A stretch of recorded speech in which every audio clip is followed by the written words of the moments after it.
भाइयों नमस्कार। भैया पूजा पाठ की तैयारी हो गया है। भैया हमारे सब बैठा ही और धर्म पत्नी जी हमारे भैया पूजा पाठ पूरा करत गया है। माता जी के भैया अब सजावट हो गया है, चौथ माह तक सजावट भैया कर चुकी है और हमारे सब भैया बैठ के पूजा पाठ में लगा मतलब शुरुआत होने वाली है। और भैया हम धर्म पत्नी के साथ इनके भैया पुस्तक पढ़े का, हमें इनके कहानी नहीं हमें पढ़े का है। तो माता जी जो कहानी पुस्तक भैया है वो हमका पढ़े का है, हमारे ड्यूटी लगाए हैं धर्म पत्नी हमारे। और हमारा कितना टाइम लगे भाई अपने सबका पूजा में?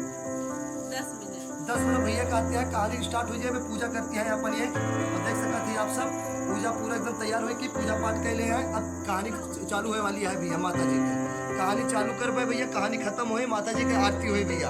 ओकरी बात भैया माया का हुए, थोड़ा जोर से बोला का ओकरी बात का हुई हाँ भैया। ओकरी बात फिर चांद देखिए, ओकरी बात वही चलनी से हम लोग देखिए भैया। जैसे आजकल की प्रथा जो है वो होती है, मतलब महिलाएं पहले मतलब पूजा करती है, उसके बाद भैया चांद देखती है, उसके बाद पति को देखती है। पूरा धर्म पत्नी भैया वह करे वाली है और पूजा पाठ भैया हो गया है। अब चलते ही कहानी पढ़े, कहानी के पढ़ने के बाद सीधे छत पर चली है भैया। तो वहाँ फिर चांद देखा जाए, पूरी बात पूजा पाठ को करिए करो भैया। और तब तक के लिए सभी भाइयों को करवा चौथ की हार्दिक शुभकामनाएं। जय माता दी।